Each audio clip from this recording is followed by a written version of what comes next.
Hey everyone, it's David Bombal once again coming to you from the UK. As always, very happy to be talking to Hank Preston, who's at a lake in a very nice part of the US, I believe. Hank, welcome. Thank you, David. As always, it's fun, and I'm looking forward to chatting with you again today. Yeah, so Hank, this is going to be a bit different to our normal conversation. I mean, we have done quite a lot of sessions talking about a whole bunch of topics, but you actually have a whole show of your own, I suppose, is what you could call it, on YouTube, and a whole section on Cisco's website. So, without me spoiling it, can you introduce that and just tell us what it's about? Because, everyone wants more content, and you've got a whole bunch of content there. Yeah, absolutely. So the show's called NetDevOpsLive, and you can find it up on DevNet at developer.cisco.com/NetDevOps/live. And what it is it started last fall, and the idea was putting together kind of a weekly webinar series that would also be made available kind of obviously after the fact in video format, covering different topics around network automation and NetDevOps, from Cisco's tooling to the open source community to best practices to just tips and tricks that are out there. And so I organize it and I host the webinar, but what I actually have done is I've reached out to the folks that I know inside of Cisco that are specialists in different topics like Ansible use cases or Cisco NSO or PyATS or just best practices around development pieces, and ask them to come in and kind of talk about the types of things that they've got on different topics. And so each season we assemble, before the season launches, an entire schedule with some usually there's some bit of a theme that goes in. And then we publish what the entire season schedule will be, what the dates are, it's all locked in. And then every week, every Tuesday at 11 a.m. Eastern time here in the US, and then however that translates around the globe in time zones, we go live on a WebEx event so folks can kind of watch, ask questions during the session. And then after the fact, I go ahead and we edit those videos together, make them look real nice, and publish them up on YouTube so that people can find that content whenever they want and kind of dive into them. And we've gone through one season already that finished last fall, and then we started this kind of this spring, season 2. And we're coming up on the tail end of season 2. We've got, as of our recording date today, 4 sessions left in season 2, and then we'll start planning for kind of the future where we go from here. So Hank, that's great. So I mean, first thing, this is actually a live session, hence the name, is that right? So people attend live. Yeah, it is. So if you go through, and here we can see the site that goes through, and I jump down to season 2, and then you can see here at season 2 kind of the ones that have already gone through. And so we started season 2 back in April, and so the first episode in season 2 was Python skills and techniques, and you can watch this one whenever you want. But if I scroll down to where the future episodes, the ones that haven't run yet, and it's down here a bit, there we go. We can see you can register for the upcoming episodes.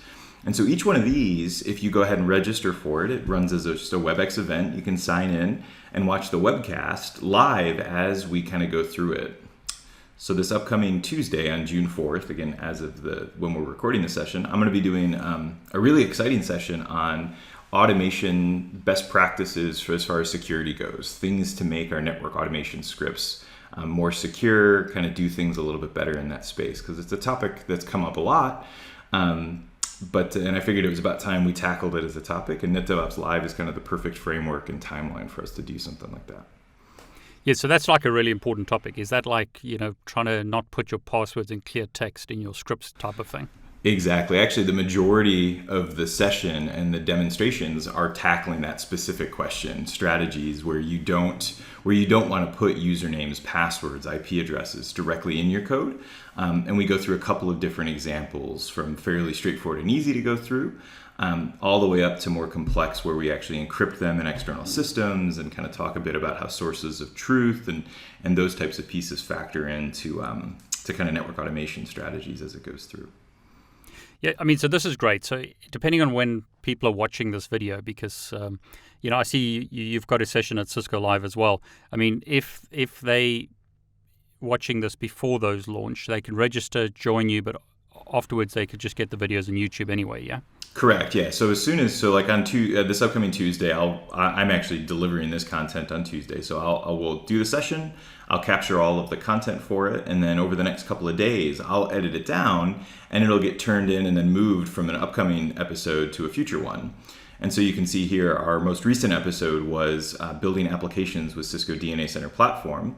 We had this one this past Tuesday, and I've got it on my queue actually for this afternoon to edit that video down, and then it'll get posted here.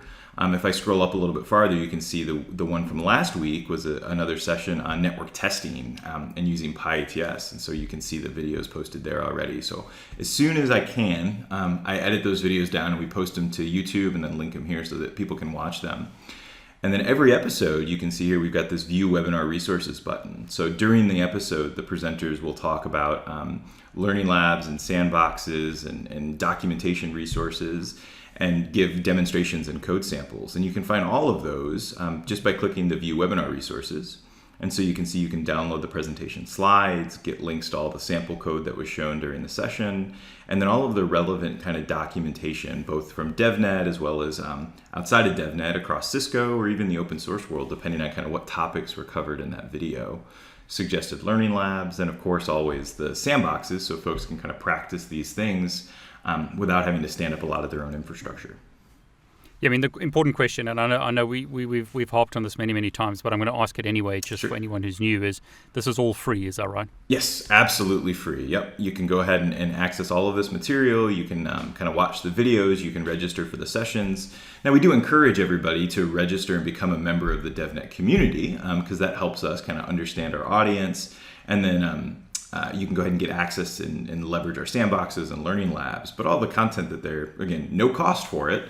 Some of it you do have to register for DevNet so we know kind of who's out there and kind of understand our community better, but there's no dollar cost. It's all completely free.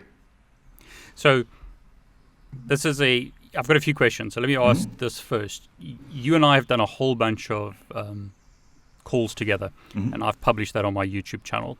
It sounds like this is slightly different because firstly, it's live and then you're recording that.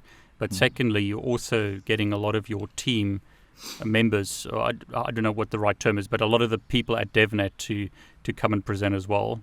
Correct. Yeah, I would say that the presenters that we bring in to deliver the sessions, I talk about them and we consider them kind of the extended DevNet community. Some of them are developer advocates that kind of talk about different technologies. Other folks are Cisco SEs that are inside Cisco that have been kind of diving into programmability and go through. And then occasionally we'll have members of our engineering teams on products. So for example, this one we're looking at here on PyATS, we actually had two presenters for this one. Simon Hart is a SE and solutions architect out of the UK, over by you, David. And so he came in and led the demos. And then Siming here, he's actually the technical architect behind PyATS and Genie. So he started out the session with kind of a bit of background on where the product came from, how they think about it, the development elements, kind of the strategies for use cases. And then Simon went ahead and spent about 40 minutes actually in this session delivering demos, taking everybody from kind of brand new to network automation and how you can immediately take advantage of PyATS and Genie, and then kind of working your way up through more sophisticated examples on the piece. So this was a great episode. And we've talked a bunch about PyATS and Genie as well. So this is kind of back in that same theme to go through. Yeah, I mean, I wanted to ask you, is it like theoretical, but it sounds like it's not. I mean, you do like a bit of theory, but there's a lot of practical examples as well in these demos. Is that right? Absolutely. I can't think of any of the episodes that we've had that didn't include some practical code example or demonstration. And many of the episodes actually do live demonstrations that go through. So this episode on PyATS, again, it was about 40 minutes of watching Simon run live examples using code pieces that are there. The session I'm going to do on Tuesday on network automation, security principles, and strategies, I'll be back and forth from kind of introducing a topic using slides and then kind of demonstrating those in live code examples and kind of walking through how these things work. So yeah, it's very little kind of in the high level kind of, let's call it the marketing bits, right? It's very practical types of skills and techniques and tips that you can take advantage of today. Which is great. I mean, so here's another question. How do you determine which topics you're going to cover in a season? Yeah, that's always the hardest bit that goes in. And so when we start planning for a new season, I usually start out by just brainstorming a list of topic ideas, not even titles. It's just like things that seem interesting to me and stuff that I've heard the community talking about or questions that I've seen out there. I'll often also kind of reach out to the community. And so NetDevOpsLive is up on Twitter at NetDevOpsLive. Obviously, I'm on Twitter as well. We've got a WebEx Teams community that goes through. And so I put together like just a quick little kind of Google form that said, hey, what topics are people interested in? And so I throw it out there for a week or two and see what kind of interest and topic ideas come through. And I end up with this huge pile of potential topic ideas. And I start kind of going through them, grouping them together into common themes. And then from there, I start to assemble kind of session title ideas. And that's kind of where it starts, as I go through and say, okay, we've had a lot of people that have asked about kind of, we'll go with automation security, how to securely do network automation, password principles, encryption ideas, authentication pieces. And so, okay, we want a session on that. So I put together a title that looks like that. And so I'll distill the topic ideas down into a bunch of potential titles that go through. And I often end up with more title ideas than we would have potential slots in a season. And so then it's about kind of figuring out, okay, will there be a theme for this season? Is there ones that seem more interesting and popular or timely than others, and kind of distill it down to a season. And our season, I don't think I mentioned this yet, a season, the target is about 3 months, so like 12 episodes to go through on a season. This season, we went with 13 because we're doing a live community forum at Cisco Live in about a week and a half. And so that kind of got stuck into the middle of the year, here at the tail end of season 2. But we've got 12 topical sessions and then the community forum that goes in. And so it goes from there. And then I float the topic ideas. Once I've got a rough agenda through, I kind of pass it past some of the other folks that I know inside of DevNet. So give Mandy Whaley, who leads the developer advocacy team, and an idea, kind of let her get some feedback, some ideas on kind of what we think it fits into, float it past some of the other folks that I know out there. And once we feel we've got a good kind of agenda ready to go, I start finding presenters. As much as I'd love to do every session myself, it takes a lot of time to assemble these, and I'm not always the expert in the topics that are out there. I was going to say, Hank, I'm disappointed. I'd expect you to do everything yourself. Oh, God. Yeah, no, it'd be awesome. But unfortunately, no. Believe it or not, like running this webinar series is actually not my day job as it goes through. It's something I do a bit as a labor of love.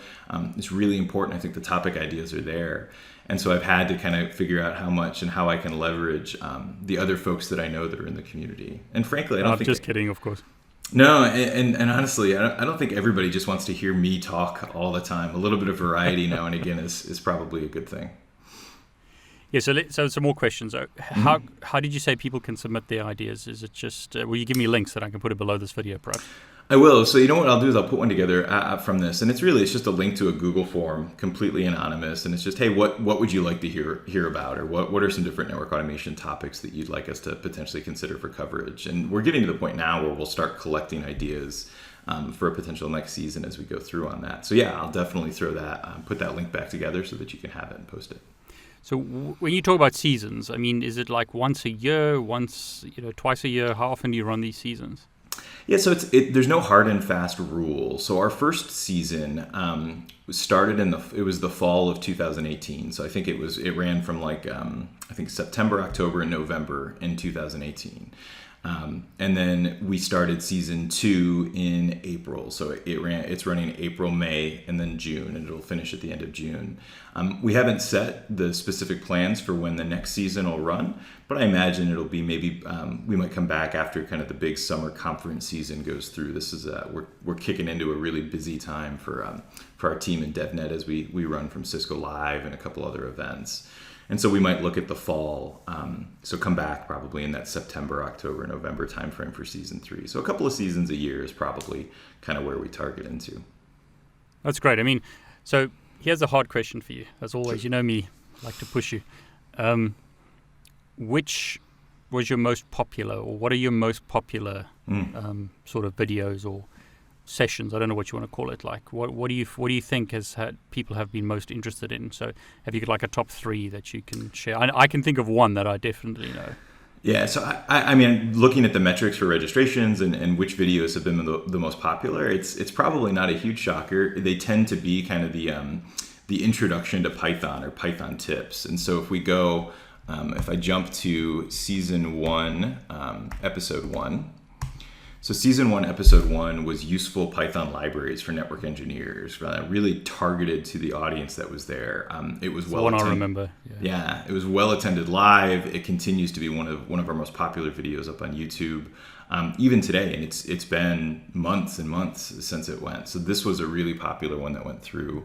And then we actually, because of the popularity of that one, when we started season 2, I actually purposely put Python skills and techniques for network engineers is how we started season 2. And this was another one that was really well attended live, and it's been a popular one that went through as well.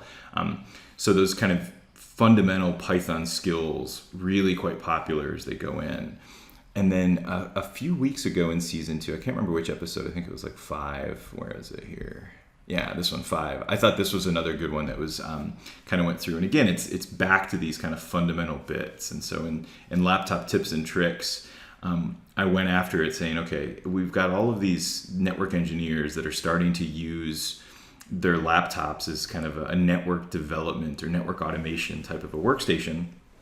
And elements of kind of using your laptop that way are different from how we've used them traditionally as it goes through. So I kind of assembled some ideas that kind of I've learned and kind of become part of my daily practice and put them together in a session and went through. And so this was another great one that went through. But all the episodes have been really, really well attended and popular on them as it goes through. So how have you found it? Do you think it's the having it live is better sometimes than doing recordings, or what's the feedback been from live versus just recorded sessions? Yeah, that's one that I honestly keep asking myself a little bit too. One of the reasons we went with the live format is having a scheduled event that people can register for does a bit of a deadline piece for our presenters, right? So if we say, we're just going to throw a video together and there's no particular date for it, then those dates can kind of fluctuate. But deadline-driven development is something that's really, really kind of drives a lot of us. And so when I put a date on it and say, okay, you're going to deliver this session, it's going to be at 11 a.m. Eastern time on June 4th, we know the content will be ready. And so that was a big part of one of the reasons we put it together, just to make sure that the content gets created and regular day job and life kind of doesn't always get in the way as it went through. Now, that said, there are some pieces of the live elements. So we get a good turnout on the live webinars as they go through, but the recorded videos are definitely seen and leveraged and used far more by a larger and wider audience than the live sessions do. And we knew that going into it. I never expected that we would get thousands of people on a live video, but we'll get thousands of people watching the recorded sessions as they go through. And so having both, I think, has value as it goes in. I mean, that's great. I mean, so let's go back to that question. And I see you've got another tab open on your browser. It's like, how do I get started? Have you, because it's always the problem, for a lot of guys. I mean, you and I have been doing this for a long time. We used to sort of spinning things up, developing, but there's still a large group, I would assume, and you can correct me if I'm wrong, but I think there's still a large group of people who are just starting. Is there a place where they can, start? What would you recommend? How would they get started? Yeah, I mean, we were constantly surprised to some extent about how many people are still at that kind of just entry level point and looking to go through. And so DevNet came up with this idea around kind of this start now concept. And so if you go to developer.cisco.com/start now, or there's a link on the main developer.cisco.com page as well. We put this together as kind of exactly like it says, a curated list of learning content. And so if you're brand new to network automation and you're trying to figure out, just inundated by all of this material that's there, you can jump to the Start Now page. And depending on kind of where you're coming from and what you're interested in getting started with, we've kind of curated a set of learning labs and content that you can jump into to help you kind of drive yourself into that direction and act as a jumping off point. And so if you come in and you're an enterprise networking engineer focused on things like campus, LAN, and WAN, you can click the EN networking button and you can see we've got 4 hours and about 10 labs of content that we feel is a great place to get started. If you're coming at it from a collaboration focus, we've got labs on WebEx that's out there, data center networking. And so these are very kind of targeted out of the very large catalog of content that DevNet has, and says, okay, give these a shot. And then from there, you can jump in other areas. One of the other exciting pieces we have for folks that have the opportunity to join us at a big event like a Cisco Live, we've actually taken the Start Now concept from the digital and brought it into those in live events. And so we have an entire section of DevNet Zone at our events dedicated to Start Now, where we run through kind of coding fundamental labs all day long, classroom sessions. So you can come in at any point, sit down, and kind of jump into some of our basic labs. We've got times where you can sit down with one of the DevNet developers and kind of help just ask questions and get some advice on kind of where to go and what resources might make sense, and introduce you to folks that are out there. And so that kind of Start Now concept is something that's been really kind of important over this last year or so, helping kind of give a targeted entry point for our audience that's out there that's just getting started. So Hank, this is the problem that I see on DevNet, and it's the same problem that I see with what you've done on NetDevOpsLive is sometimes it's just too much content. So where do we start? Do you have sort of a recommended first video, second video, perhaps third video that people can start with? Sure. I mean, there's always the opportunity just to watch them in order, but there's no need for that. Each video kind of does stand on its own. There's no required prerequisites. And so if you're coming after it, I would say that the first ones to tackle are probably some of those same ones we talked about in the popularity. And so Season 1, Episode 1, Useful Python Libraries for Network Engineers, is a great entry point because it kind of tackles those pieces, gives you some pointers as it goes in. And then after that one, I would say taking Season 2, Episode 1, which kind of continues that Python journey, is another good one to go through, kind of continuing kind of in that same general vein as it goes through. And then after those, or even before those, depending on kind of the order you want to do, Episode 5 from Season 2 is that laptop tips and tricks, another great one. Because I think when I put the content for this one together, my thought process was these are things I wish I knew when I first got started. And so kind of tackling those early. So I think those are 3 good videos. But if there's a project or a technology you're interested in, so if you're interested in Ansible specifically, we've got a session on Ansible. You can jump right to that. There's no reason you can't. Or if you've been doing Ansible, but you're interested in kind of how to do more, we did a talk this season as well. I think it was pretty soon. Let me see if I can find it, on actually extending Ansible, and there it is. Using custom modules and roles. And so I would say you can tackle those 3 I mentioned, the 2 Python, the laptop tips and tricks, but kind of look at the topics that are out there as well, because there may be one that kind of targets specifically a challenge that you're after today, and maybe we've got a video for it. So Hank, you've been doing this for a long time. Where do you see it going? I mean, PyATS, Genie has made things a lot simpler, I think. Where do you sort of see things going? Is it more network automation, or will we as network people become developers one day? I mean, we had that whole thing, we are developers, but I mean, any sort of thoughts about where things are going in the next 6 months? And I'm asking you a very vague question, but what do you think is important to concentrate on next 6 months to 12 months? Yeah, I mean, I think that... Sorry. No, it's a good question as it goes through, but it's a tough one, and it's like putting a finger in the wind to see where it goes. Yeah. I think the momentum behind network automation and these types of concepts is just going to continue to grow. Yeah. And so continuing down those paths, exploring the pieces that are there, I think make a ton of sense. I recently was at Interop. I had an opportunity to go for my first time there and had a great time, and heard from a lot of folks kind of in this network automation space. And I saw a lot of people talking about kind of 2 different approaches to getting into network automation. One approach where people maybe aren't as interested in the coding aspects of it, but more interested in kind of just taking advantage of tooling that's available, which I think is completely true. And then there's also folks that may be more interested or kind of in the coding space. And so I think identifying that way makes a lot of sense. Now, if you come at it saying, I don't want to do any coding at all, I think at some point you might struggle a bit. But if you're coming into it and saying, what can I do kind of with what's out there, looking at things like Ansible and Genie and some of these other things that don't really require tooling, but still provide a lot of value in the automation space is a great way to get started. And it wasn't something I'd actually kind of thought about or put into that perspective before, but I think there's a real value on that, is to ways to do network automation that are light in the coding areas. And I think that's an area that I'm excited to kind of see more of that type of grow as we see things like the Genie CLI that provide a lot of power, but don't require a lot of network automation pieces. What I was saying is like Genie doesn't require a lot of coding. And I put Ansible in that same bucket. Like, to get started with Ansible, you don't need a lot of coding. Eventually, usually that comes in, but the starting points don't need a bunch. So I think it's this whole thing, why reinvent the wheel? If someone who's like a software developer, who's got lots of experience, and that's all they do, has written a tool, why would I, as a network guy, have to go and try and replicate that? It seems to make a lot more sense just to leverage that tool.